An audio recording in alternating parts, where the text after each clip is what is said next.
बाघ और शेर की कहानी बच्चों के लिए लघु कहा। बाघ और शेर की पूरी कहानी बच्चों की सोने से पहले की कहानियां। एक बार की बात है, एक जंगल में एक बाघ और एक शेर रहते थे। शेर जंगल का राजा था और सभी जानवर उसका सम्मान करते थे और उससे प्यार करते थे। वह हमेशा बहुत मददगार था और पूरे जंगल की देखभाल करता था। दूसरी ओर बाघ स्वभाव से बहुत ईर्ष्यालु और स्वार्थी था। उसे लगता था कि वह जंगल का सबसे शक्तिशाली जानवर है और राजा बनने का हकदार है। इसलिए उसने शेर को चुनौती देने के बारे में सोचा और सभी जानवरों को अपनी शक्ति दिखाना चाहता था। शेर की मांद के सामने बाघ। एक दिन बाघ शेर की मांद में गया और मांद के सामने जोर जोर से चिल्लाने और दहाड़ने लगा। दोपहर में गर्मी थी, इसलिए शेर अपना खाना खाने के बाद मांद के अंदर सो रहा था। शेर परेशान हो गया और तेज आवाज सुनकर जाग गया। वह क्रोधित हो गया और चिल्लाया, कौन है? कोई प्रतिक्रिया नहीं हुई, इसके बजाय चीखें और तेज हो गईं। शेर अपनी मांद से बाहर निकला और बाघ के सामने खड़ा हो गया, जो लगातार दहाड़ रहा था। तुम मुझे क्यों परेशान कर रहे हो? शेर ने बाघ की आंखों में गहरी निगाहें डालते हुए पूछा। तुम जंगल में कहीं भी जा सकते हो और जितना चाहो चिल्ला सकते हो, लेकिन तुम्हें मुझे फिर कभी परेशान करने की इजाजत नहीं दी जाएगी।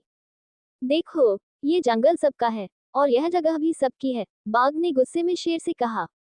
तुम मुझे जाने के लिए कहने वाले कोई नहीं होते। मैं यहीं रहूंगा और जितना चाहूं चिल्लाऊंगा।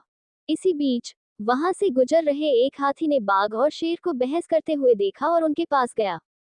बाघ और शेर हाथी के साथ। हाथी ने पूछा, झगड़ा बंद करो।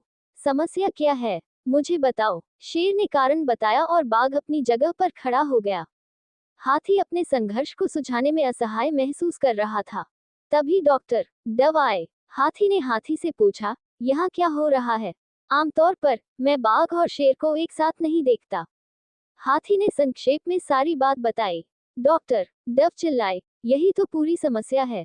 कबूतर के इस सहज व्यवहार से हाथी हैरान रह गया। हाथी ने पूछा, क्या तुम्हें नहीं लगता कि यह चिंता का विषय है? हाँ, समस्या तो है, लेकिन इसे सुलझाना मुश्किल नहीं है। कबूतर के जवाब से हाथी और भी उलझन में पड़ गया। डॉक्टर डव आगे बढ़े और बाघ और शेर के बीच मंडराने लगे। बाघ और शेर दोनों ही इस बात से चिढ़ गए और जल्द ही अपनी बहस बंद कर दी। ये देखकर डव ने कहा, प्यारे दोस्तों, आप खुद ही समस्याओं को आसानी से सुलझा सकते हैं। ये सुनकर बाघ और शेर दोनों ही हैरान हो गए और बोले, कैसे? यह आसान है। डॉक्टर डव ने कहा, बाघ चिल्लाता रह सकता है और शेर अपनी नींद जारी रख सकता है। आप मूर्ख हैं। डॉक्टर डव, शेर ने दहाड़ते हुए कहा, आप केवल पैरों से कांटे निकालने, आंखों से धूल झाड़ने और कटने फटने के घावों का इलाज करने के लिए ही उपयुक्त हैं, लेकिन ऐसी समस्याओं के लिए नहीं। हमें अकेला छोड़ दो, हम अपनी समस्याओं को खुद ही सुलझा लेंगे, बाघ ने कबूतर से कहा। नहीं, मेरे प्यारे दोस्तों, कृपया मेरी बात सुनो। डॉक्टर कबूतर ने सुझाव दिया कि शेर को उसका पीछा करना चाहिए और मांद में प्रवेश करना चाहिए। अंत में शेर सहमत हो गया और कबूतर का पीछा किया। जैसे ही शेर मांद के अंदर गया, कबूतर ने उसे रुई के 2 टुकड़े दिए। श्रीमान शेर, ये रुई की गांठें आपको बाघ की चीख से बचाने में मदद करेगी। कृपया इन गांठों को अपने प्रत्येक कान में डाल लें और शांति से सो जाएं।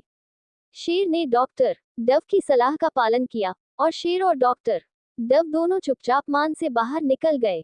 मिस्टर टाइगर, कृपया जितना हो सके उतनी जोर से दहाड़ें। डॉक्टर डव ने बाघ को निर्देश दिया, आपको शेर से कोई शिकायत नहीं होगी। बाघ जोर से चिल्लाया, लेकिन शेर पर इसका कोई असर नहीं हुआ। शेर कबूतर को बधाई देने के लिए अपना पंजा हिलाते हुए अपनी मांद में वापस चला गया।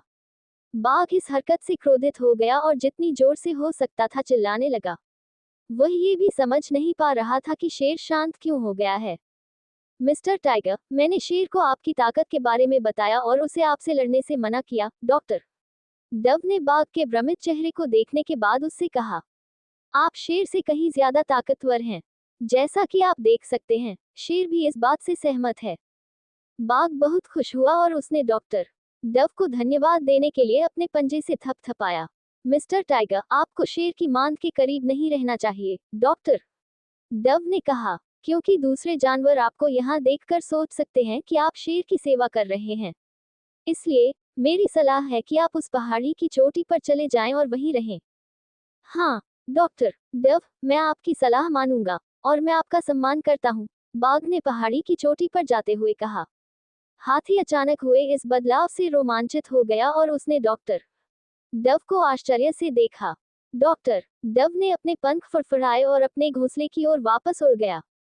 कहानी की नीति। तो बच्चों, क्या आपको ये शेर और बाघ की कहानी पसंद आई?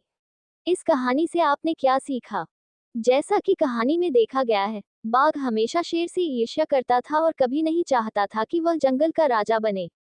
इसलिए शेर और बाघ की इस कहानी से हमें ये सीख मिलती है कि हमें हमेशा अपने पास मौजूद चीजों के लिए आभारी होना चाहिए और कभी किसी की सफलता से ईर्ष्या नहीं करनी चाहिए। इसके बजाय हमें चतुर कबूतर की तरह बनना चाहिए और अपने जीवन में समझदारी से फैसले लेने चाहिए। हमें उम्मीद है कि आपको ये कहानी पसंद आई होगी। यदि आप चित्रों और नैतिक संदेशों के साथ और अधिक छोटी कहानियां पढ़ना चाहते हैं, तो आप उन्हें वेदांतु पर आसानी से पा सकते हैं। हेलो फ्रेंड्स, आज का वीडियो यहीं तक है। आशा करता हूँ कि आप लोगों को यह वीडियो अच्छा लगा होगा। हमारे वीडियो को लाइक कीजिए, सब्सक्राइब कीजिए, शेयर कीजिए, कमेंट कीजिए। जय हिंद, जय भारत।